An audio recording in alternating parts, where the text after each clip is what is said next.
Hey, how's it going out there, everybody? Hope everybody's having a great day. It's weekly recap time. If you don't know what weekly recap is, I suggest you hit that subscribe button, ring that bell, and you're going to learn all about weekly recaps because we do them every week unless we take the full week off and then probably skip one, you know.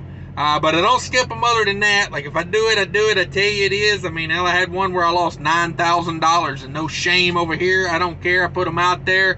If I was to go out of business, hell, I'd tell you I went out of business. Just, I don't care. It's, you know, this is for informational purposes, not to brag here. Just trying to help people out. Now, let's break down a weekly recap real quick.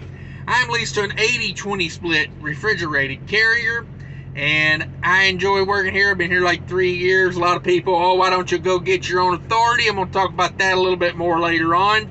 And what else? Weekly recap. I talk about the loads I did, why I did them, what they paid, that whole scenario, and you know, that's what it is. That's what it is. Let's get into it. So I like to go Minnesota out and back for the new guys. That's kind of my thing. I'm not a run all over the country type of guy. It's not for me. So this week I picked up a load out of Minnesota.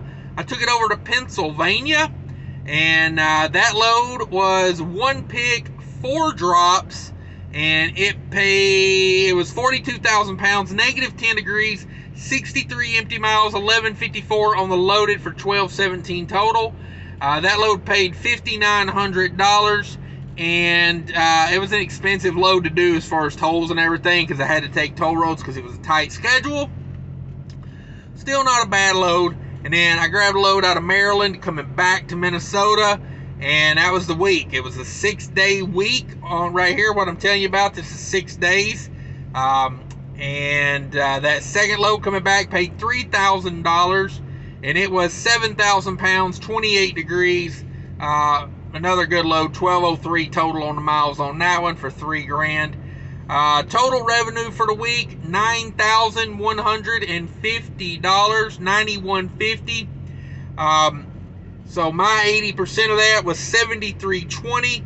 Technically, my 80% of that was $7,370, but I put $250 into the total cost by accident, and I already did all the numbers, so we're just gonna run it like that. But I got $250 because I had some overages. Technically, they weren't overages. They were a product that was sent that was too close to the expiration date. So the warehouse I was taking it to turned it down. So I had to run it somewhere else, and I was given $250 to take that somewhere else and drop it. So I just put that $250 into the total. So we're just going to run those numbers based on, you know, the $250 being at 80%, when in reality I got the entire $250 on that.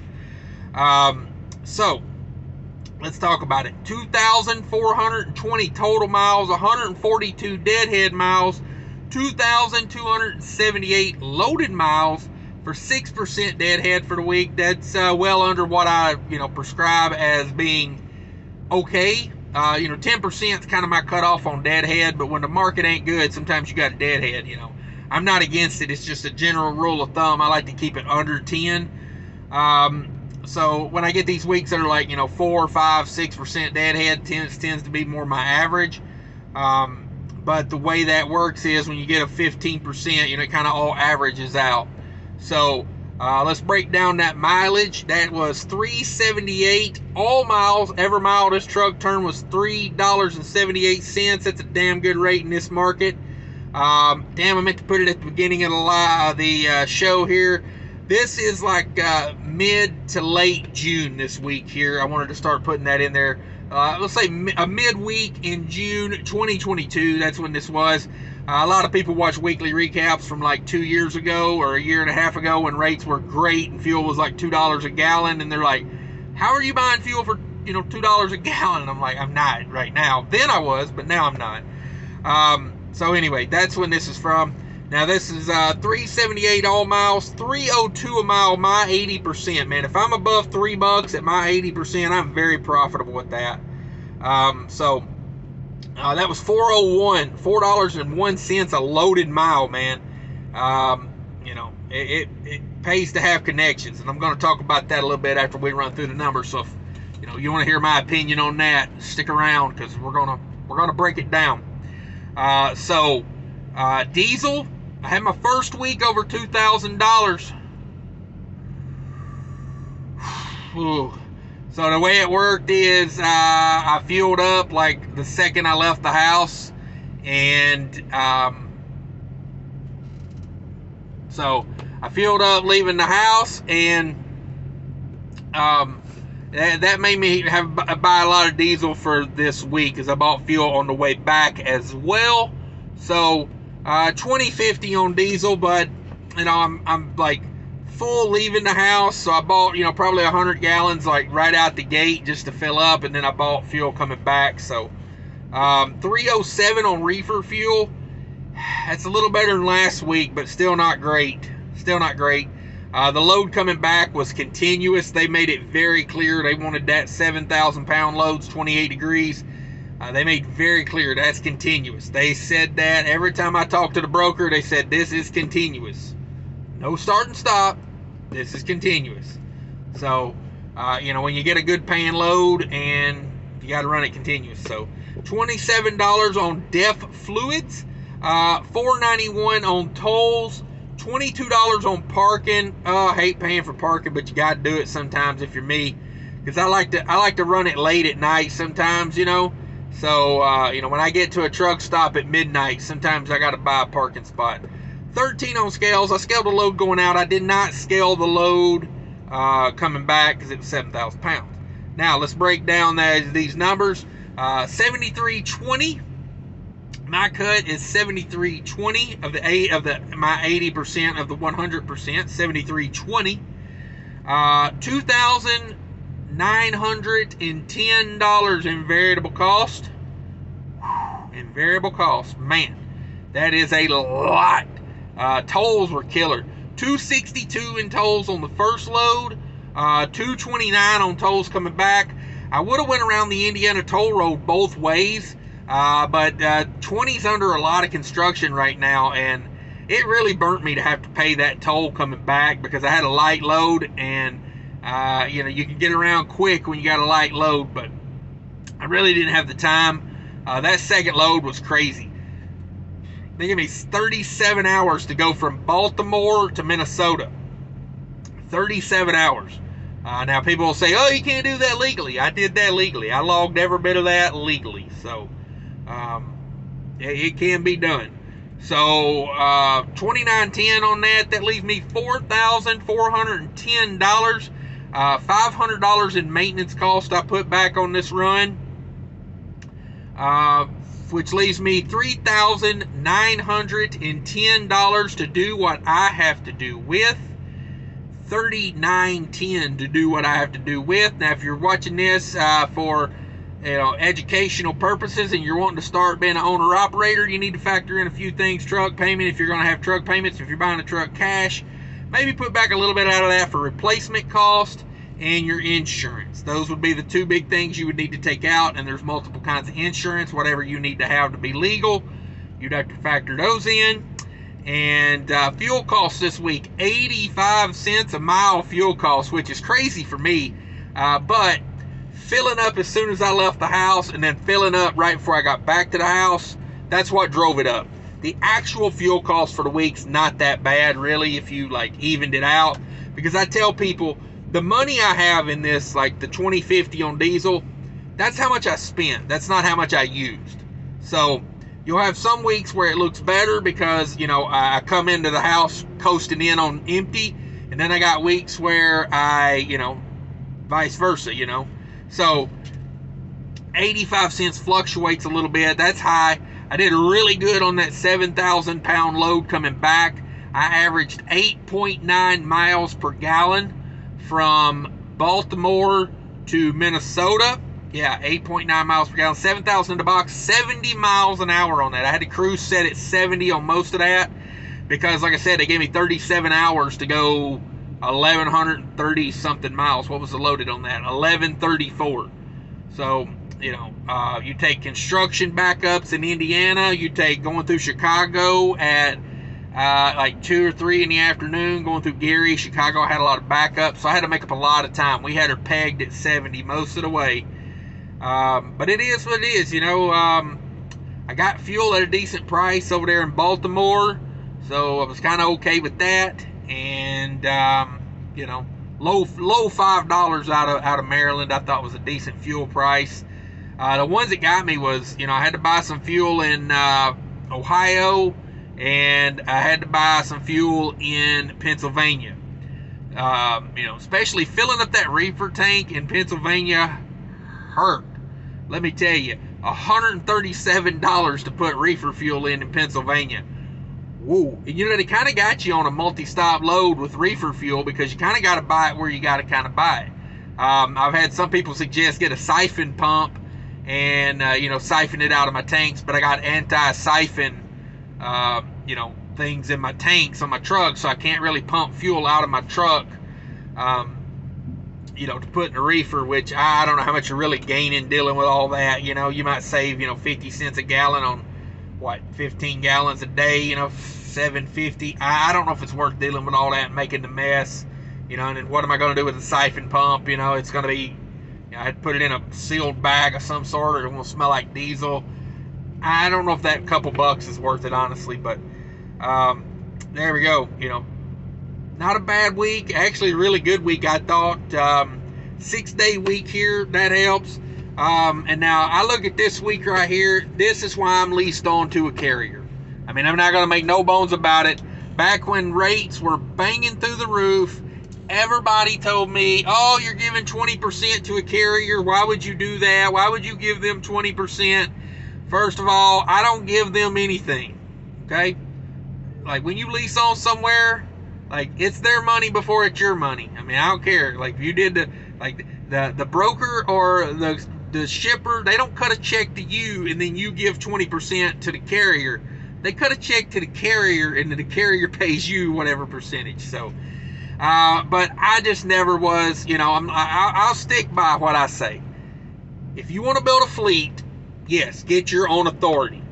If you want to run a truck as a one-man, you know, truck operation, lease it on to a good carrier that's got some contacts. Because if you're spot market, solely spot market, I just don't think that's longevity. There's a lot of worry in running a business like that. Now, there's guys that do it. I'm not saying it can't be done, but for me personally, this right here, these 2 loads I did, they didn't come from no loadboard. You know, I mean, that first load, I mean, that first load's damn near $5 a mile. Like, you know, are you seeing much $5 a mile on the loadboard? No. That load's available because the carrier I'm leased to accepts X amount of freight. You know, they don't call up a broker. Like, a broker's going to pay more if they don't have to divvy out one load, or like a load sheet, one load at a time. Because that's a lot more work. If you're dealing out, say you got 10 loads from one shipper and you're a broker, and you gotta set up 10 carriers to come get that freight. That's a lot of work, a lot of logistics. Whereas you can call up a small mid-sized carrier and just be like, hey, I got 10 loads and this is the rate. A lot easier on you. So I get those loads because of those connections. Those you know, they've been building these connections for 10 years now. Same way with that load back. I do those loads, that's probably the 3rd time I've done that. That's a direct shipper load right there. Like, that is straight up, like, you know, no broker cut on that. Because to get $3,000 out of Maryland right now, you know, after the broker got a hold of that, they'd probably be pushing that load for like $2,200. They'd probably want their $800 on it. But the carrier I'm leased to, they just run it at an 80-20 split. You know, that's direct shipment out of there. So, that's the benefit, you know, to being leased onto a good carrier.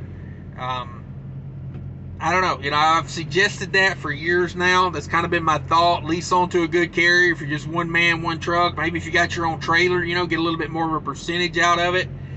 I could do a little bit better percentage here if I had my own trailer, but, you know, by the time I got set up, to really be able to afford a trailer and have like a lot of money in savings to have a major repair done on a reefer. You know, reefer unit goes out 20 grand on the low end. You know, put a new reefer unit on there, could be $40,000. And I mean, that's old numbers. That's a couple years ago I heard that. You know, I don't know what it is now, but you know, to be comfortable to own my own trailer, you know, that was about when equipment prices started skyrocketing. So I was like, I'll just pull their trailer, you know, and keep my couple, you know, let them have that percentage to operate their trailers, you know, because they buy trailers, you know, multiple trailers at a time, so they're getting a better deal on it than I could if I just went and bought a trailer. They might sell me one of their trailers, but then again, you know, like, they're a business. I don't think they're going to give me a trailer on a, you know, big discount just because, you know, it's like, I don't know. I haven't really, to be honest with you, I haven't really talked to them about it. But, you know, just for me buying a trailer, it's not something I'm interested in right now. Now, if equipment drops really fast, you know, I might look into snatching up a trailer off the market, but I would be real picky with it. You know, I got a certain type of trailer I want. The trailer I'm pulling right now is, I don't want to get rid of this trailer. Honestly, it's a 2017. It's not the newest. It's 5 years old now, but the thing looks brand new. It's only got like, for 5 years old, it's got no hours on it. You know, it's got a thermoking, the big thermoking unit on it. It's a unique trailer. That's why I like it. The way it's set up, I really wouldn't have liked it on paper, but now that I've pulled it for a while, I do like it. It's got a lot of unique things. It's got number one, super singles. I'm a fan of super singles. You can say what you want about super singles, but I don't mind them. I mean, if they're so unsafe, why do all the companies that haul fuel run them? Yeah, exactly. You know, and Michelin has done the testing. They're safer on rollovers. I know a lot of guys say, "Oh, you roll over all the time." I don't see it. I don't see it. But anyway, it's got super singles. It's got a flat floor in it. I hate a grooved floor in a reefer. That's just somewhere for wood to get wedged in. And I don't haul floor stacked product, so I don't care if it doesn't have groove in it, because I don't want to haul you floor stacked produce. I'll be honest with you. You can keep it. It's got LED lights on the inside of the trailer, so if you're in there in the middle of the night trying to clean out a trailer, you got lights. It's got finger chutes on it. I like that, because the problem with a center chute to me is I do a lot of multi-stop stuff, and I end up with a lot of single pallets standing on one side. And if you got finger chutes, and finger chutes are the little chutes that go down the inside or the outside corners of the trailer on the inside, you know, you've seen them. You can put a load lock from the floor to the ceiling if you've got side chutes instead of that center chute. So I like that. It's got a lot of things I like on it, you know. So, you know, for me to find a trailer so specific as this, you know, I'd have to shop around a lot. I don't know. I'm just trying to explain to you that there's a lot of benefit being leased onto a carrier. And just because the freight market went good, you know, I've been in this long enough to know when it went good, it was just a matter of time before we ended up back to needing these type of customers like this. You know what I mean? Like, you guys remember back last year when freight was crazy. You know, I would do a load to service a customer that didn't even pay as good as the spot market would. But the key is, I did that so times like this, I can still pull loads that are, you know, 401 a loaded mile average for the week, you know. You know, I'm not saying I got it all figured out, but I got a few things figured out. But I don't know, guys. That's it. That's it for the week. That's my little word of advice for you. It's not always a bad thing to be leased onto a carrier, especially in a really hard market like we're in right now. You know, maybe it worked for you. I don't know. Think about it. Just a suggestion. If you're having a tough time with the spot market, maybe time to lease on, pull some contract freight, or at least some customer freight. But that's it, guys. Thanks for watching, everybody. Be sure to hit that like button on the way out for me if you could. Check out the description down below. I have a second channel called Trucking with Diabetes. Everybody check that out. I find that to be a fun endeavor over there. It's a little bit more sporadic than it is over here. I don't put out a video every week on that channel, but Check it out. Other things in the description down below. There's fuel discounts down there if you need discounts on fuel. And that's it, guys. Take care of each other. Remember, people are more important than trucking.